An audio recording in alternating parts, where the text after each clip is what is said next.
September 12 na po yon at Saturday yon. Ibig sabihin po, September 13, wala tayong Sunday worship service. So, put that on your calendar. Nais po nating i-welcome sa umagang ito si Christian Gomez. Pwede pong pakitayo. Christian Gomez, nasaan siya? Ayun, sa likod. Welcome, Christian.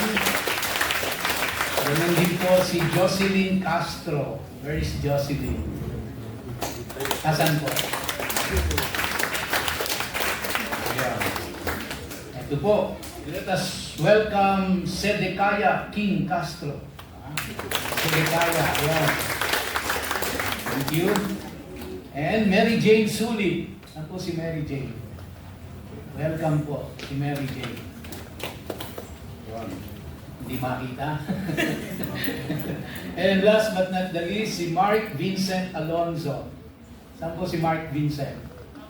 Baka ng mga bata ito, no? Nasa baba.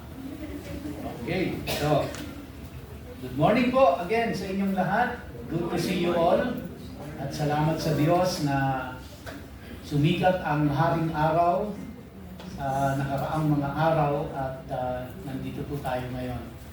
Bago po tayo magpatuloy sa pag-aaral natin ng Leviticus chapter 26, tayo po muna ay saglit na manalangin. Ama, kami po ay minsan pa sama-samang lumalapit sa iyo sa mga oras na ito. Parangalan mo ang pangalan mo sa pamamagitan ng pagkahayag ng iyong banal na salita. Bigyan po kami ng kaliwanagan at karunungan upang ito ay aming maunawaan. Ikaw po ang maluwalhati at ikaw ang maparangalan sa aming pagtitipong ito. Ito po ang aming panalangin sa pangalan ni Yeshua. Amen. Amen. Sa pagpapatuloy po natin ng pag-aaral sa aklat ng Leviticus, tayo po ngayon ay nasa chapter 26 na at isang chapter na lang tapos na po natin ang buong Leviticus. At kung hindi ako nagkakamali, ito ay inaabot ng mga 3 taon bago natin natapos. So, 1 chapter to go after this, then we're done with the book of Leviticus. Kaya lang, as you can see on the screen, ang Leviticus 26 po ay nahahati sa 3 bahagi. Ang unang bahagi nito is about blessings. Ang ikalawang bahagi po is about curses. At ang ikatlong bahagi po is about restoration. No? Now, laging yun.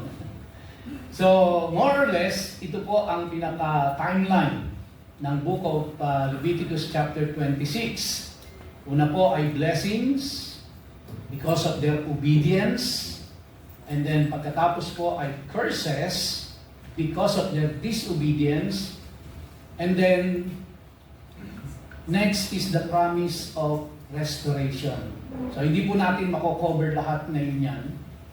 At hopefully, makover natin yung buong obedience part.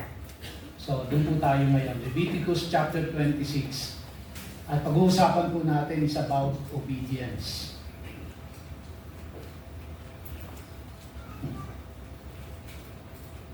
Yan.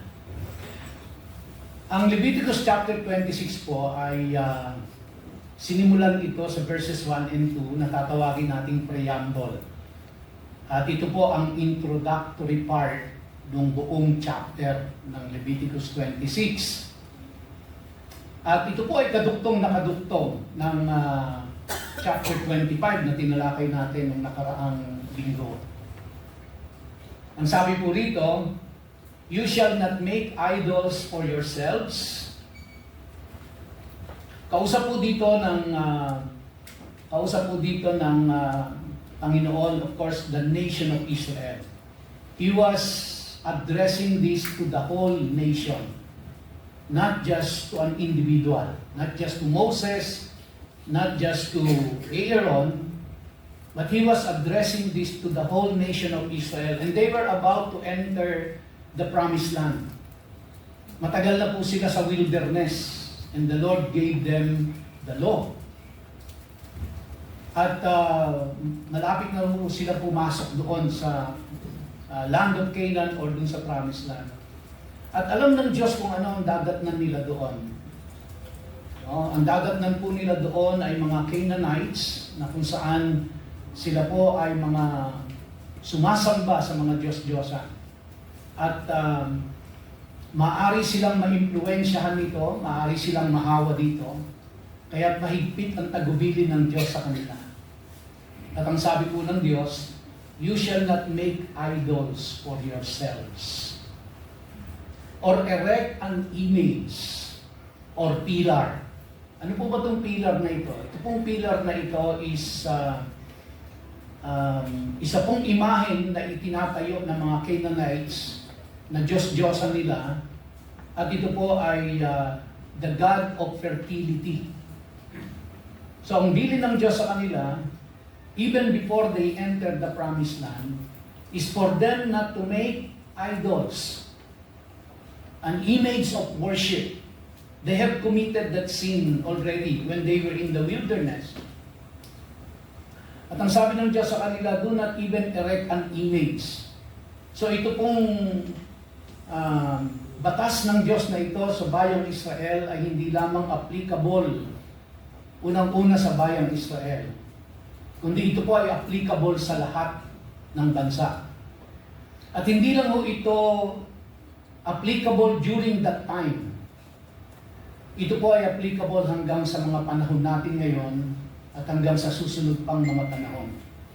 So this law is not only given to the nation of Israel, but this is also given to all of us. And God is telling us also that we should not make idols for ourselves. Kaya ito po ang aking mungkahi sa inyo. Kung meron rin lang ho kayong magandang pagkakataon at gawin nyo ito with wisdom, gawin nyo po ito with care, and be sensitive sa mga taong nasa inyong tahanan, sa inyong pamilya. Kung magagawa nyo po, no? Again, as I have said, use your wisdom here, be sensitive, use your discernment, pray before you do it. Pagdating nyo po sa inyong tahanan, pag-uwi nyo ngayon, tumingin po kayo sa paligid ninyo. At kung meron pong any image or idols or pictures or any representation na siya ay kinikilalang Diyos, if you can take it down, then by all means, take it down. Hanggat meron pong nakatayong ribulto na sinasambas, dinadasalan, niluluhuran sa loob ng inyong tahanan, believe me, nandun po ang curse ng Diyos. We will go to that pagdating po natin doon sa curses for disobedience. Meron pong, whether you know it or not, but there is an evil spirit. There is a battle, there is a struggle inside your house. Kaya po, hindi ko sinasabing pag-uwi nyo ngayon, lahat ng ribulto doon, basagin nyo na kagad. Kaya sabi ko po, use your wisdom, you pray about it, be sensitive to the people around you, and do it with wisdom. But, kung kaya nyo pong gawin at hindi mag-focus ito ng anumang problema sa pamilya nyo, then gawin nyo na po. Pero kung sa tingin nyo ito ay mag-cause ng problema sa pamilya, then you have to wait and pray about it. Pero ipagdasal nyo na po na kung meron pa sa pamilya ninyo, lalong-lalo na sa mismong tahanan ninyo, ay merong mga idols that is an object of worship, then tanggalin nyo na po ito. Kinamumuhuan ito ng Diyos. Sabi niya dyan, you shall not set up a figured stone in your land to bow down to it. At ang sabi niya, for I am the Lord your God. Which means, yung mga idols na yan, yung mga image na yan, yung mga stone o pillar na yan, they are not God. I am God, the God of Israel. Ako lang ang Diyos. Sa totoo lang po, wala naman talagang ibang Diyos. Kaya nga ang tawag natin dun sa Diyos ng mga tao ay Diyos-Diyosan. Dahil ang tanging Diyos lang to ay walang iba, kundi ang Diyos ni Abraham, ni Isaac at ni Jacob, na kung tawagin nila ay si Yahweh. And then in verse 2 it says, "You shall keep my Sabbath and reverence my sanctuary." Again, he said, "I am the Lord." Now, ito po ay madalas ipinagwawalang bahala natin ito dahil ang isip natin, it's not for us anymore. Sabbath is not for us. It's only for the Jews. But please remember, when this law was given, it was given even before the nation of Israel was established by God. Where it was given? It was given during creation. In what way? Na ibinigay ng Diyos itong law ng Sabat na ito. Yung araw at oras ng pamamahina. Dahil siya mismo, after 6 days of creation, when everything is complete, ang Diyos nagpahinga. Hindi dahil napagod, kundi ang Diyos ay tapos na ang kanyang creation sa lahat ng kanyang lilikhain. So mismong ang Diyos, inonor niya po yung araw ng kapahingahan. Now, I fully understand, mga kapatid, we cannot 100% do it to the letter. Kasi pag sinabi natin Sabat, this is Saturday. Kung susundan natin ang Hebrew calendar or the biblical calendar, mag-i-start po ito ng paglubog ng araw sa araw ng Biyernes. Doon magsisimula ang Sabat. At magtatapos ito pagdating po ng Sabado ng alas 6 ng gabi o ng hapon. Yun po yung buong Sabat period. At nire-require ito ng Diyos sa lahat ng kanyang mga nilalang, not only to the Israelites, to give time to rest and to reflect on the goodness of God. Now, hindi po i-advise ng Diyos yan kung yan ay makakasama sa tao. Alam ng Diyos yan ang makabubuti sa tao. Again, as I have said, naiintindihan ko po, it is not as easy as we want it to be, na ito ay magawa natin. Dahil maraming mga sirkumstansyang nakapaligid at pangyayari na hindi natin agad ito maisagawa. But hear me loud and clear, mga kapatid. You have 7 days. You have 6 days to work. Put time, 1 day to rest. Whether it's a Friday, or Monday, or a Sunday. Pangkaraniwan po, Sunday, because that's our day off. Mula sa ating mga trabaho, mula sa ating mga business. But this is the point. Kung hindi natin kayang i-practice po at this time, yung observance of the Sabbath, ng Friday at 6 o'clock hanggang Saturday ng 6 o'clock evening, then at least, sa buong 7 araw na yun, pumili ka ng isang araw na ipagpapahinga mo at magre-reflect ka sa kabutihan ng Diyos. Kaya kapag ka po ang possible na pwede mong gawin ay Sunday, then huwag nyo na pong ipagpapalit yan sa kahit anong pang activity. Kung Sunday ka lang pwede talaga na magpahinga, magsimba, magdasal, mag-reflect on the goodness of the Lord, then do it every Sunday. Don't compromise it. Napakahigpit ng bilin ng Diyos diyan sa kanila. Tinalakay din ho natin yan last Sundays dun sa chapter 25. Now, para ipakita ko po sa inyo kung gaano kaseryoso ang Diyos dyan sa Sabat na yan, kung natatandaan nyo last Sunday, ang bilin ng Diyos sa kanila, ipapagpahinga nila ang lupain. Remember?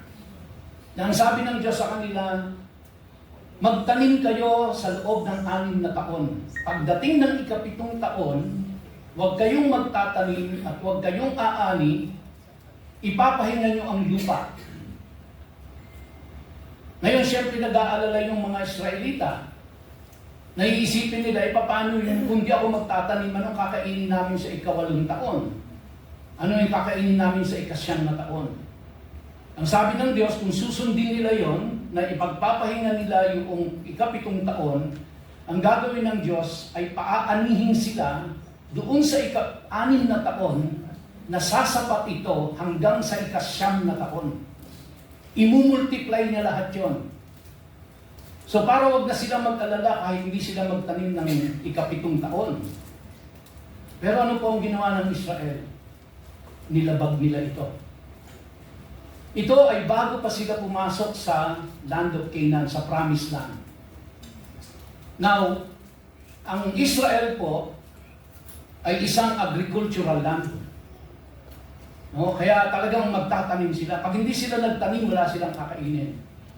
Pero ang bilin ng Diyos, huwag kayong magtatanim o aaniman lang sa ika-7 taon. Magpapahinga ang lupa. Alam niyo, hindi po nila ginawa yon. Sinuway nila yon.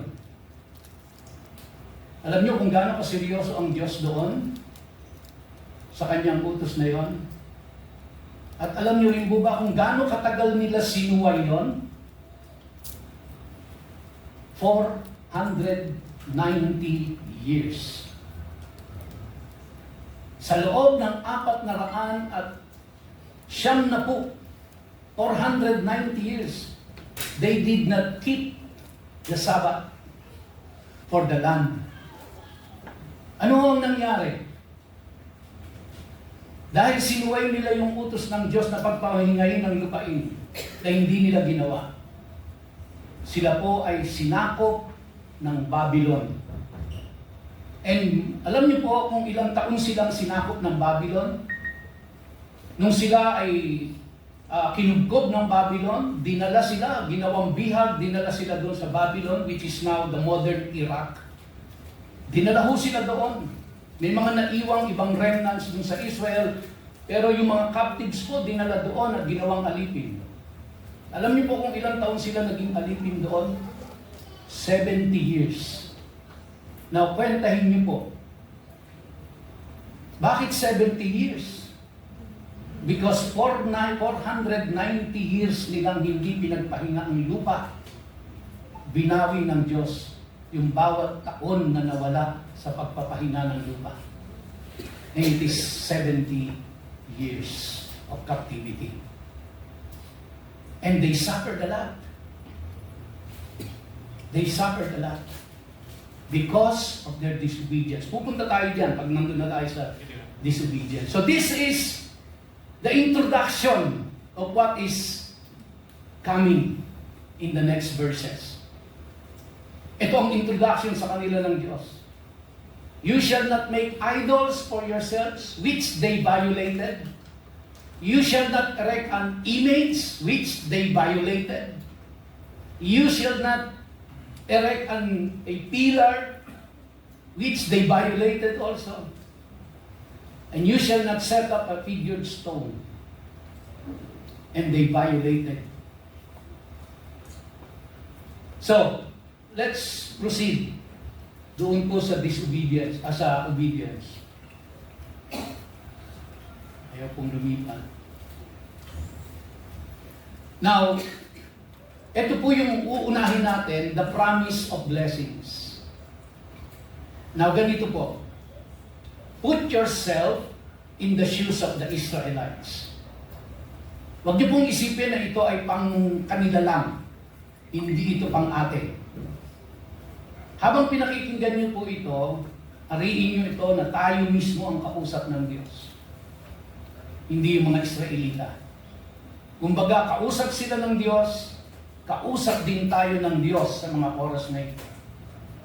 Because this is not a lesson of history. This is not just a lesson of history. This is God's message right now for all of us. Not only for the people of Israel way back then, but this is also God's message for all of us even today. Personalize niyo po ito. I-personalize natin yung message na ito. Sabi sa verse 3, after the introduction, if you walk in my statutes and observe my commandments and do them. So, ito pong mga promise of blessings na ito ng Diyos ay conditional.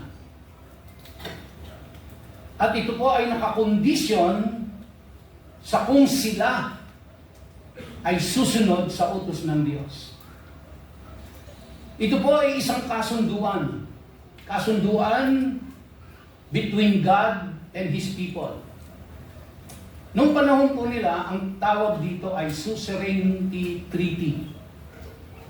At very familiar sila doon sa suzerainty treaty na ito.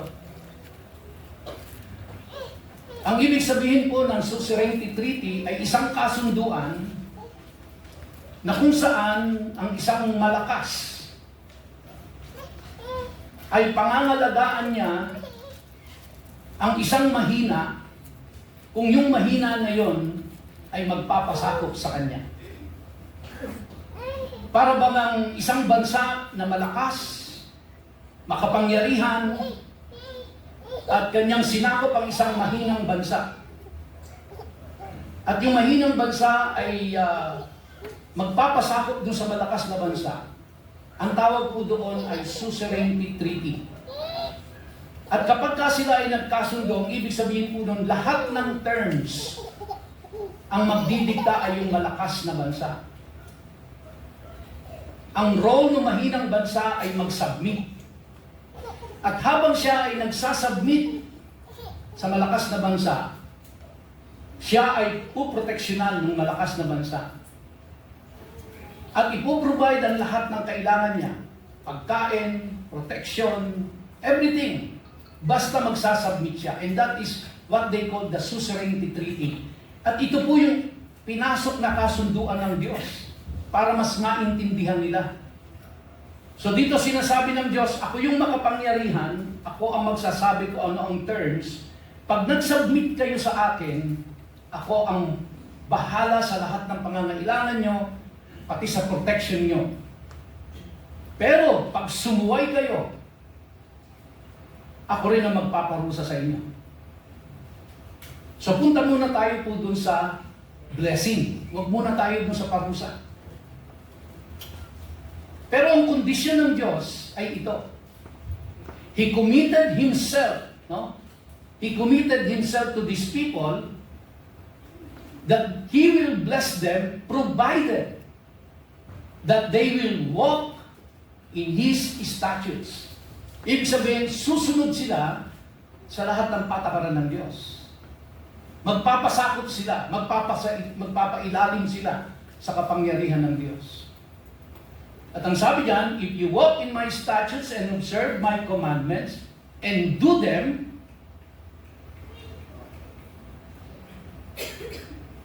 then, ang dali lang po, may nalampasan eh.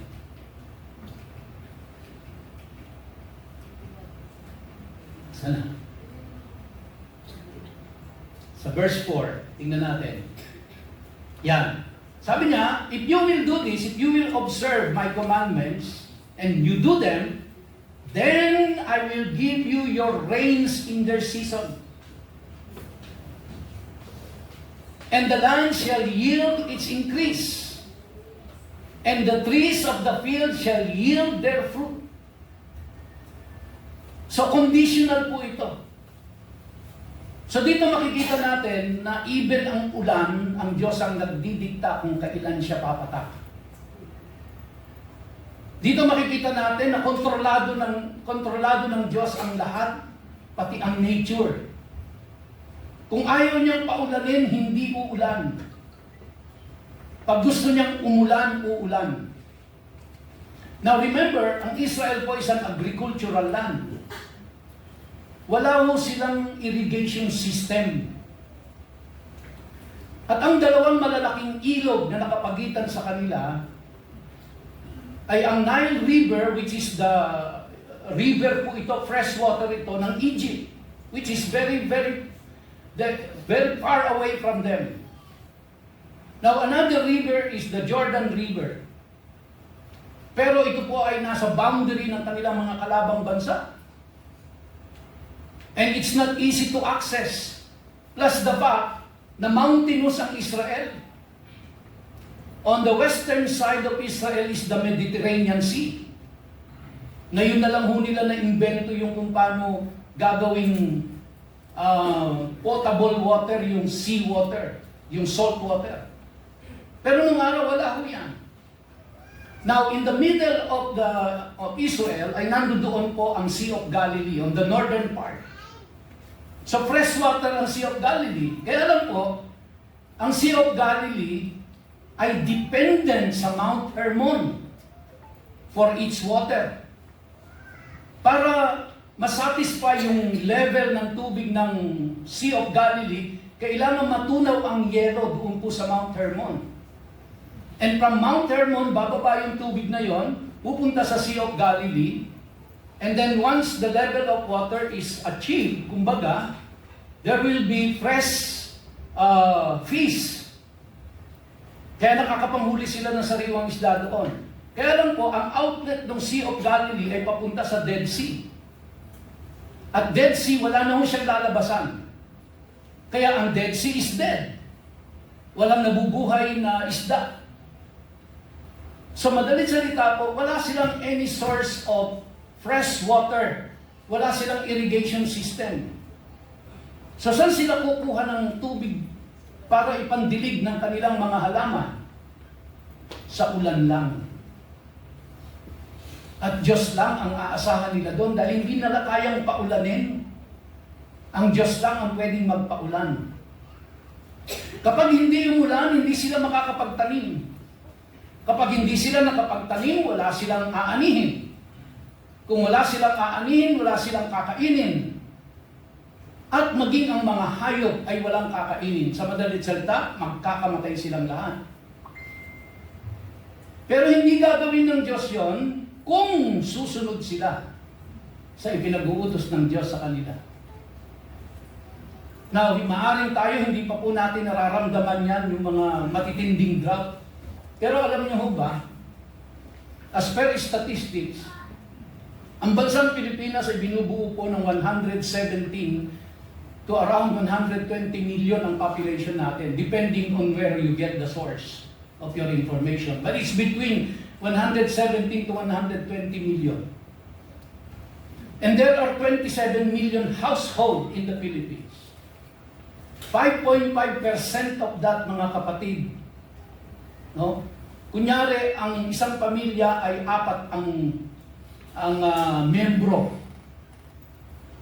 Yung pong 5.5 ng 27 million household, no? Hindi individual, kundi household, out of the 117 to 120 million.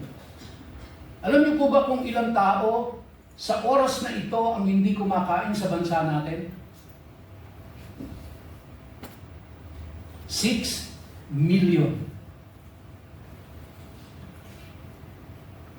Kaya kung nag-almusal ka kanina,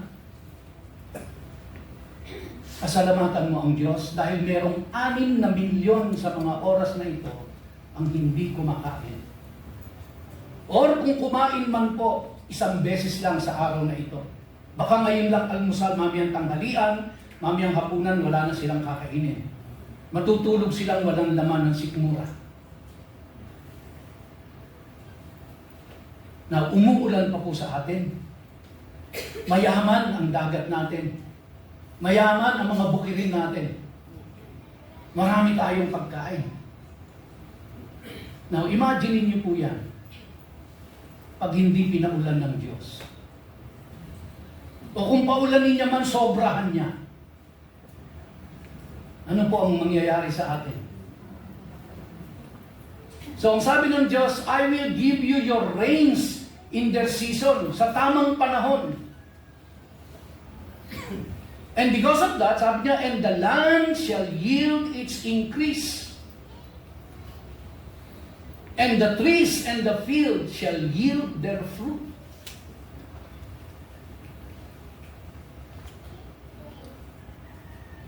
Na pagmasdan niyo po ito.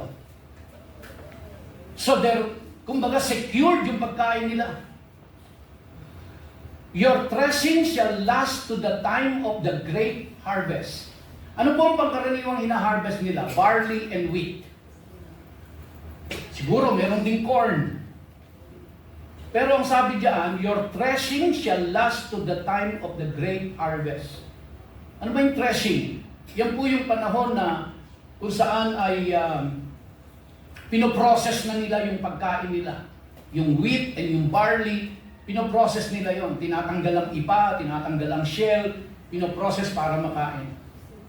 At ang sabi ng Diyos yan, hindi po matitigil yon. Natatapos yun pagdating ng harvest ng grapes. And then sabi niya, and the grape harvest shall last to the time for sowing. So anong ibig sabihin po dito? Ang sabi ng Diyos, if you obey my commandments, magpapang-abot ang pagkain ninyo, hindi kayo mauubusan. Hindi kayo mawawalan. Pero conditional po yun. No? And you shall eat your bread to the full and dwell in your land securely. Now, ito po ay mahalaga para sa kanila. Bakit? Kasi ang bansang Israel po ay napapaikutan ng lahat ng kalaban nilang bansa. At hanggang ngayon po, even ang Iran, gustong i-wipe out sila sa map. Kaya sila po ay napapaikutan ng lahat ng kalabang bansa. Kaya napakahalaga sa kanila na hindi sila nag-aalala sa kanilang security. Yung payapa silang natutulog dahil alam nila hindi sila lulusubin. Kaya ang sabi ng Diyos, i-assure ko kayo that you are secured in your land, that you are well provided if you will obey my commandments. And then in verse 6, I will give peace in the land. And you shall lie down, and none shall make you afraid. Now, hindi lamang po yun, sabi ng Diyos, and I will remove harmful beasts from the land. Aalisin ng Diyos maging yung mga mababangis na hayop. So, hindi lamang po yung mga bansa na nakapaikot sa kanila, kundi maging yung mga hayop na nandoon sa kanilang lupain na mababangis, ay i-contain ng Diyos. Kaya hindi lang yung nature ang kontrolado ng Diyos, pati yung mga hayop, kontrolado ng Diyos yun. At sabi dyan, and the sword shall not go through your land. Ano po yung sword? It's a symbol of war. Kasi yun yung pangunahing sandata nila noon eh. Kaya kung walang sword dyan, ibig sabihin walang gera. Diba? Napakapayapa po. That's their social security. So we have seen the food security. We have seen now the social security. And then, the Lord promised them prosperity and military security. In verse 7 it says, you shall chase your enemies.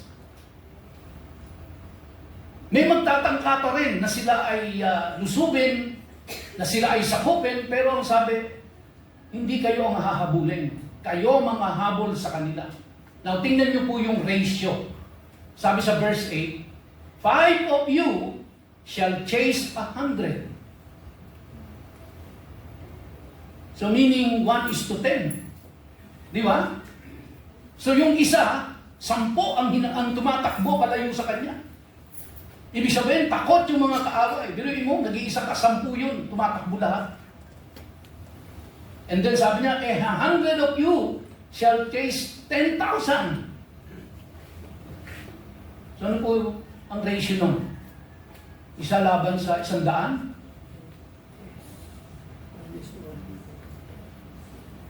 Pero mananakbo sila.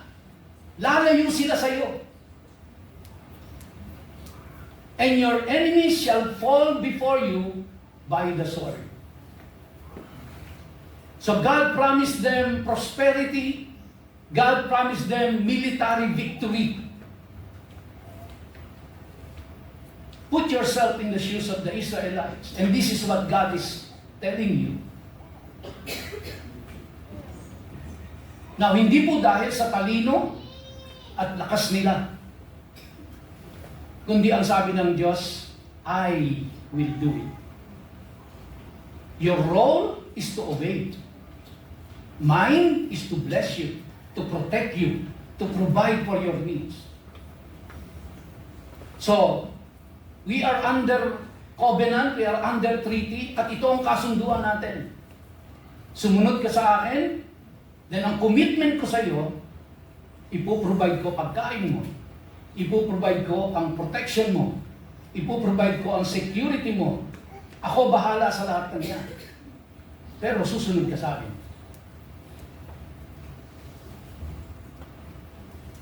Now next, verse 9, I will turn to you and make you fruitful and multiply. Multiply you and will confirm my covenant with you. I will make you fruitful. Magiging masagana ka, magiging mabunga ka, magiging matagumpay ka. Sabi niya doon sa buong bayan ng Israel.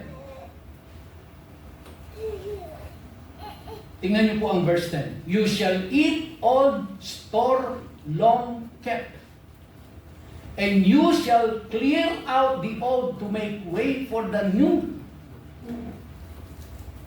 So, ibig sabihin, ang pagpapala ng Diyos ay magpapang-abot. Hindi ka naghahabol. Hindi ka nag-aalala. Hindi ka nag-worry because everything is provided by the Lord.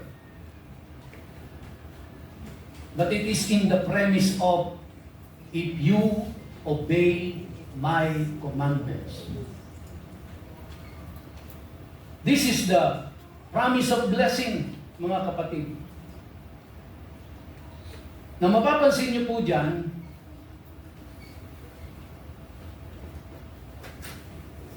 na ito pong promise of blessing ng Diyos ay hanggang verse 13 lang. There are 46 verses. 13 verses, verse 1 and 2 is just the introduction. It's a preamble. And then verse 3 to 13 is the promise of blessing. Pero magmula po verse 14 hanggang verse 45, it's all about curse. It's all about curse. Sabi ng Diyos, napakagandang pangako dito.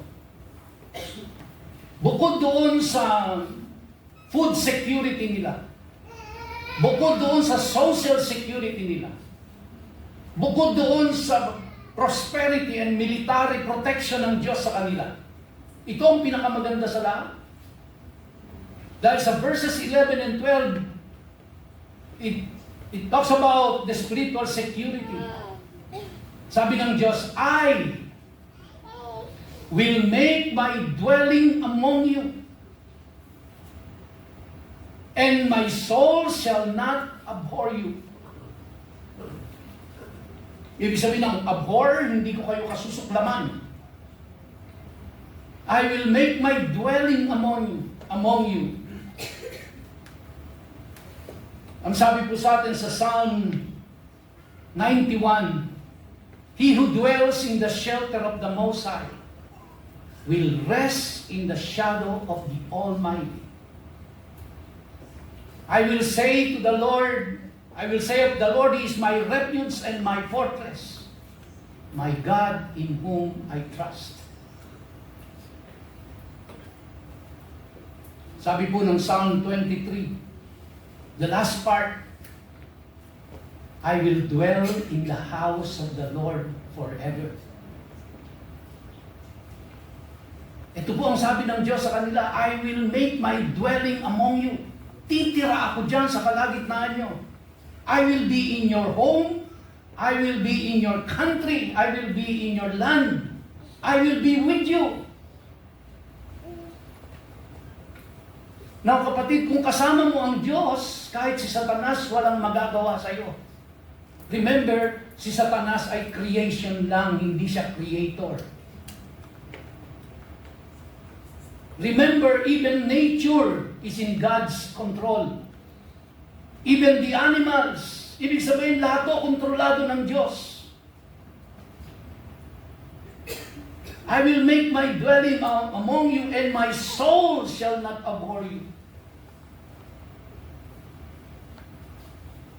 Verse 12, and I will walk among you, and will be your God, and you shall be my people. Napakagandang pangako ng Diyos. Pero, meron kang role. Meron kang dapat gampanan. Meron kang part para mapunta sa iyang blessing na yan.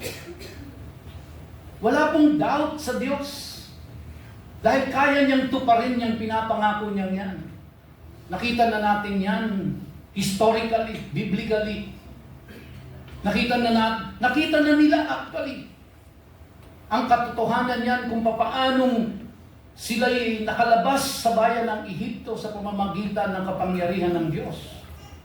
Ipinakita ng Diyos yung 10 plagues na siyang may gawa. Tumawid sila sa Red Sea. 3 milyong Israelita tumatawid po sa Red Sea patungo sa kabilang pampang. Tinuyo ng Diyos ang Jordan River para makatawid sila, para makapunta sila sa Promised Land. For 40 years nakita nila, pinrovide ng Diyos ang pagkain nila. Kada gigising sila sa umaga, kukolektahin na lang nila yung pagkain nila. Nung humingi sila ng karne, nagpadala ng ibon ng Diyos. Humingi sila ng tubig, nagpalabas ng tubig ang Diyos mula po doon sa bato.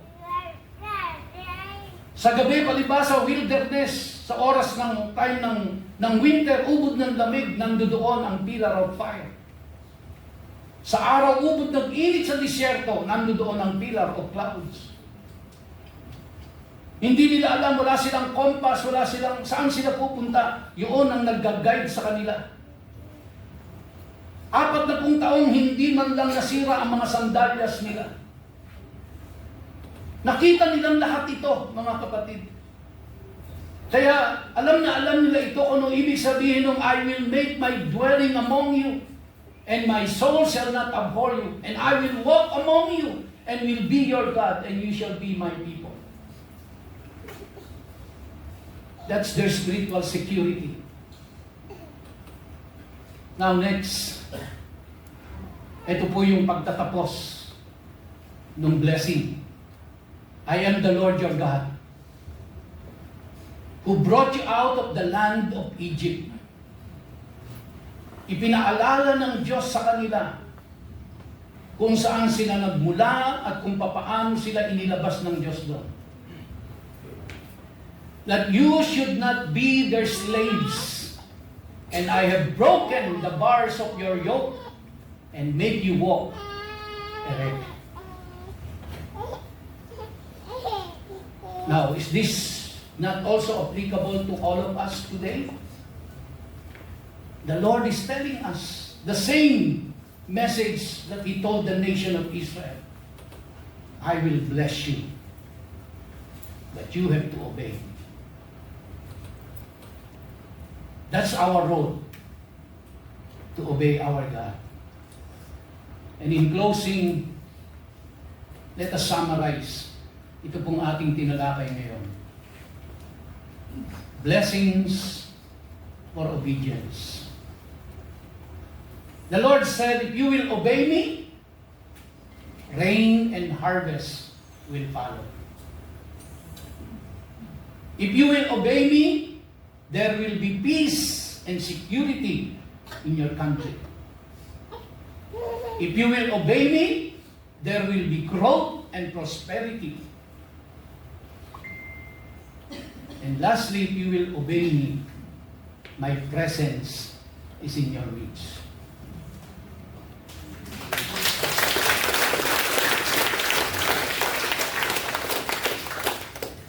So mga kapatid, I am convinced and I believe that God is telling us the same message today. That God is telling all of us, He wants to bless us. He wants to bless you.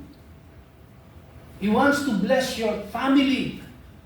He wants to bless your work, your business. He wants to bless your ministry. He wants to bless this church. But God is also telling us, I will do that if you will obey me. Now, next Sunday po, sige po, palakpakan natin ang Panginoon. Iisa-isahin naman natin next Sunday, mga kapatid, ano ang mangyayari kapag nag-disobey sila.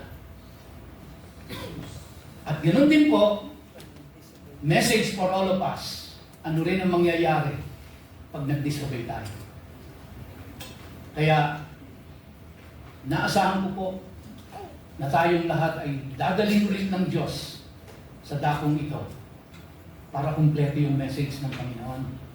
Hindi lang puro blessing, meron ding warning ang Diyos. And we must be all aware of that, na makita natin kung ano ang mga warning ng Diyos para maiwasan natin. Dahil ayaw ng Diyos na tayo'y mapahamak. Ang gusto niya tayo ay pagpalain niya. Amen? Tayo po tayong lahat ng kapatid. Tayo po ay magsara sa panalangin.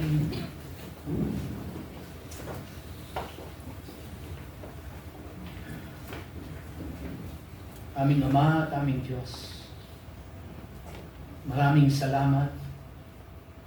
Mahal mo ang bawat isa sa amin. Salamat po, gusto mo kaming pagpalain. Salamat, Panginoon, nais mong proteksyonan ang bawat pamilya, ang bawat individual. Nais mong bumuhos ang pagpapala sa amin.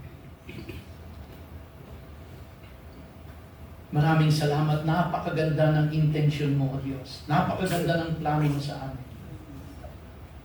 But Lord, alam po namin, ito po ay nakakondisyon kung kami ay susunod sa iyo.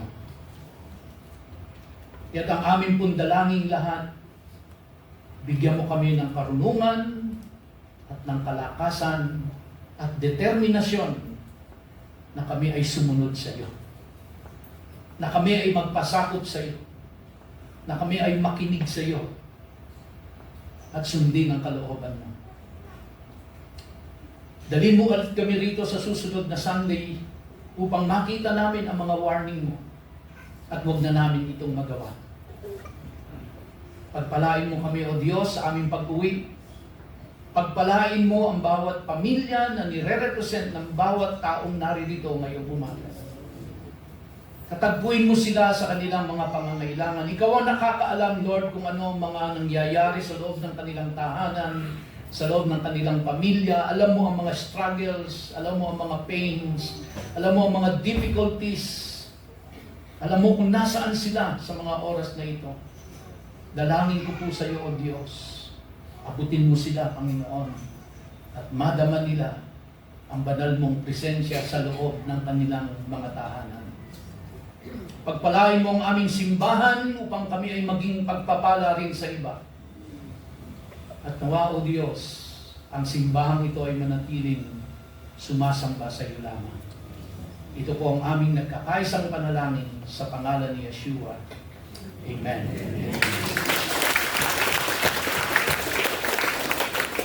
Tapos na po ang ating gawain. Pagpalain po kayong lahat ng ating Panginoon sa darating na mga araw at kasama ng inyong buong pamilya. God bless you.